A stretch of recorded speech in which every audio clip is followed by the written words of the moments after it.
Новиот воен представник на Македонија во НАТО се уште не стигна до Брисел, но е во делегацијата која отпатува на самитот во Лондон.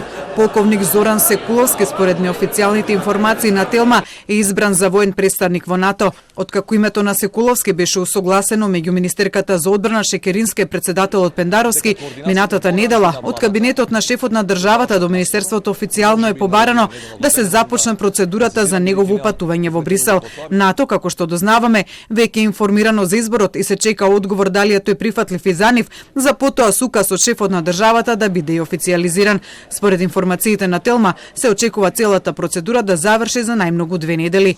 Името на Секуловски е избрано од 12 кандидати кои се огласиле на интерниот конкурс на Министерството за одбрана за воен представник.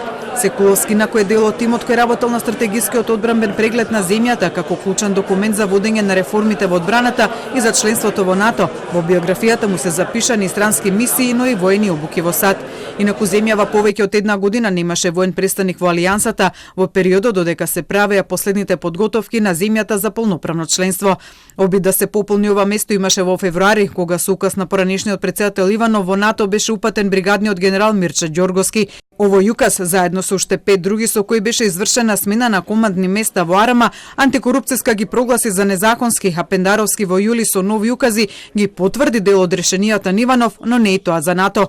Македонија подолг период нема ниту амбасадор во Алијансата. Неофицијално за оваа позиција избран Дане Талески, но неговото именување веќе неколку месеци е заглавено во партиското договарање на амбасадорските имиња. Шефот на дипломатијата, но и председателот, минатата недела изјавија, очекуваат процедурата во владата да заврши за ова што е можно поскоро.